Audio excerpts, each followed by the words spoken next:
ಮುಂಬರುವ 2047ರ ವೇಳೆಗೆ ಭಾರತವನ್ನ ಸಂಪೂರ್ಣ ಅಭಿವೃದ್ಧಿ ಹೊಂದಿದ ದೇಶವನ್ನಾಗಿ ರೂಪಿಸುವ ಗುರಿ ಹೊಂದಲಾಗಿದೆ ಎಂದು ಪ್ರಧಾನಿ ನರೇಂದ್ರ ಮೋದಿ ಪುನರುಚ್ಚರಿಸಿದ್ದಾರೆ.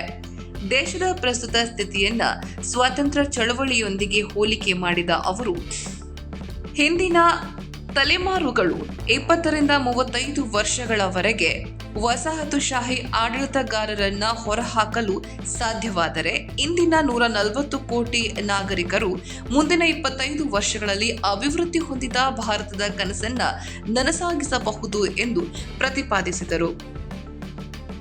ಗುಜರಾತ್ನ ಗಾಂಧಿನಗರದಲ್ಲಿ ನಿನ್ನೆ ಗುಜರಾತ್ ನಗರ ಬೆಳವಣಿಗೆಯ 20ನೇ ವರ್ಷಾಚರಣೆಯನ್ನ ಉದ್ದೇಶಿಸಿ ಅವರು ಭಾಷಣ ಮಾಡಿದರು. ಭಾರತದ ಗಮನಾರ್ಹ ಆರ್ಥಿಕ ಏರಿಕೆಯನ್ನ ಬಿಂಬಿಸಿದ ಅವರು ಜಾಗತಿಕ ಪ್ರತಿಸ್ಪರ್ಧಿಗಳನ್ನ ಮೀರಿಸುವ ಬಗ್ಗೆ ಹೆಮ್ಮೆ ವ್ಯಕ್ತಪಡಿಸಿದರು. ಜಾಗತಿಕ ಆರ್ಥಿಕತೆಯಲ್ಲಿ ಭಾರತ 3ನೇ ಸ್ಥಾನವನ್ನ ತಲುಪುವ ಪ್ರಯತ್ನವು ಈಗ ವೇಗವನ್ನ ಪಡೆಯುತ್ತಿದೆ ಎಂದು ಅವರು ಹೇಳಿದರು. 2036ರಲ್ಲಿ ಒಲಿಂಪಿಕ್ಸ್ನ ಆತಿಥ್ಯ ವಹಿಸುವ ಭಾರತದ ಮಹತ್ವಾಕಾಂಕ್ಷೆಯನ್ನ ಪುನರುಚ್ಚರಿಸಿದ ಅವರು ಜಾಗತಿಕ ನಾಯಕತ್ವದ ಪಾತ್ರಗಳನ್ನು ತೆಗೆದುಕೊಳ್ಳಲು ದೇಶ ಸಿದ್ಧತೆಯನ್ನ ಒತ್ತಿ ಹೇಳಿದರು. ಇದಕ್ಕೂ ಮುನ್ನ ಗುಜರಾತ್ನ ಗಾಂಧಿನಗರದಲ್ಲಿ 5,536 ಕೋಟಿ ರೂಪಾಯಿಗಳ ವಿವಿಧ ಅಭಿವೃದ್ಧಿ ಯೋಜನೆಗಳಿಗೆ ಪ್ರಧಾನಿ ನರೇಂದ್ರ ಮೋದಿ ಚಾಲನೆ ನೀಡಿದರು. ಕಾರ್ಯಕ್ರಮ ಉದ್ದೇಶಿಸಿ ಪ್ರಧಾನಿ ಮೋದಿ ಅವರು ಮಾತನಾಡುತ್ತಾ, ಆಪರೇಷನ್ ಸಿಂಧೂರದ ಬಳಿಕ ಇಡೀ ದೇಶದಲ್ಲಿ ರಾಷ್ಟ್ರಭಕ್ತಿಯ ಭಾವನೆ ಜಾಗೃತಗೊಂಡಿದೆ. ದೇಶದ ಮೂಲೆ ಮೂಲೆಯಲ್ಲೂ ಭಯೋತ್ಪಾದನೆಯ ವಿರುದ್ಧದ ವಾತಾವರಣ ನಿರ್ಮಾಣವಾಗಿದೆ ಎಂದರು. ದೇಶ ಸ್ವಾತಂತ್ರ್ಯಗೊಂಡ ಕೆಲವೇ ಸಮಯದಲ್ಲಿ ಕಾಶ್ಮೀರದ ನೆಲದಲ್ಲಿ ಮೊದಲ ಭಯೋತ್ಪಾದಕ ದಾಳಿ ನಡೆದಿತ್ತು. ಕಳೆದ 75 ವರ್ಷಗಳಿಂದಲೂ ಭಾರತ ಭಯೋತ್ಪಾದನೆಯನ್ನ ಎದುರಿಸುತ್ತಿದೆ. ಭಾರತದೊಂದಿಗೆ ನೇರವಾಗಿ ಯುದ್ಧ ನಡೆಸಿ ಗೆಲ್ಲಲು ಸಾಧ್ಯವಿಲ್ಲ ಎಂದು ಅರಿತ ಪಾಕಿಸ್ತಾನ ನಿರಂತರವಾಗಿ ಹಿಂಬಾಗಿಲಿನಿಂದ ಯುದ್ಧ ನಡೆಸುತ್ತಲೇ ಬಂದಿದೆ, ಭಯೋತ್ಪಾದಕರನ್ನ ಉತ್ಪಾದಿಸುತ್ತಿದೆ. ಭಾರತ ಇಷ್ಟು ವರ್ಷಗಳ ಕಾಲ ಸಾಕಷ್ಟು ಸಹಿಸಿಕೊಂಡಿದ್ದು ಇನ್ನು ಮುಂದೆ ಇದು ಸಾಧ್ಯವಾಗುವುದಿಲ್ಲ, ಯಾವುದೇ ಕಾರಣಕ್ಕೂ ಸಹಿಸಿಕೊಳ್ಳಲು ಆಗುವುದಿಲ್ಲ. ಭಯೋತ್ಪಾದನೆಯನ್ನ ದೇಶದಿಂದ ನಿರ್ಮೂಲನೆ ಮಾಡಲಾಗುವುದು ಎಂದು ತಿಳಿಸಿದರು. ಆಪರೇಷನ್ ಸಿಂಧೂರ್ ಮೂಲಕ ಪಾಕಿಸ್ತಾನದ 9 ಭಯೋತ್ಪಾದನಾ ತಾಣಗಳನ್ನ ಕೇವಲ 22 ನಿಮಿಷಗಳಲ್ಲಿ ಧ್ವಂಸಗೊಳಿಸಲಾಗಿದೆ. ದಾಳಿಯಲ್ಲಿ ಸಾವಿಗೀಡಾದ ಭಯೋತ್ಪಾದಕರಿಗೆ ಪಾಕಿಸ್ತಾನ ರಾಷ್ಟ್ರ ಗೌರವ ನೀಡಿತ್ತು. ಪಾಕಿಸ್ತಾನ ಛಾಯಾ ಸಮರ ನಡೆಸುತ್ತಿಲ್ಲ, ಭಯೋತ್ಪಾದನೆ ಅವರ ಯುದ್ಧದ ಮಾದರಿಯಾಗಿದೆ. ಭಾರತ ವೀರರ ಭೂಮಿಯಾಗಿದ್ದು ತಕ್ಕ ಪ್ರತ್ಯುತ್ತರ ನೀಡಲಾಗಿದೆ ಎಂದು ಹೇಳಿದರು. लेकिन वो छोटा सा प्रयास पूरे कांकरिया को बचा के रखा हुआ है और आज समाज का हर वर्ग बड़े सुख चैन से वहां जाता है. कभी कभी राजनेताओं को बहुत छोटी चीजें डर जाते हैं. समाज विरोधी नहीं होता है, उसको समझाना होता है, वो सहयोग करता है और अच्छे परिणाम भी मिलते हैं.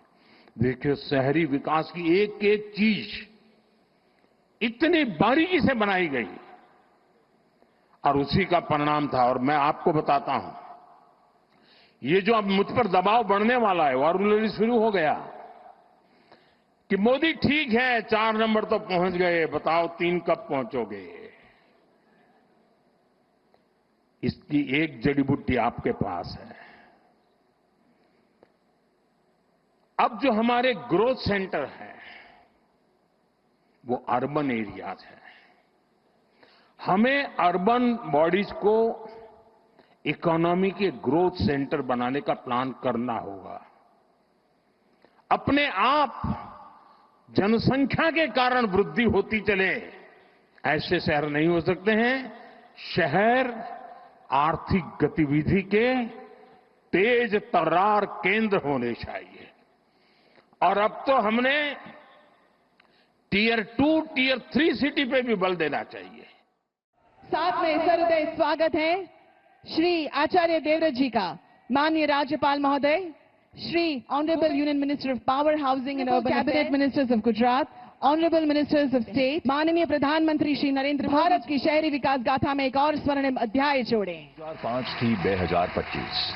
આ 2 દાયકામાં ગુજરાતે શહેરી વિકાસને આપ્યા ઐતિહાસિક સ્પીડ સ્કેલ કરીએ શહેરી વિકાસ વર્ષ 2025નું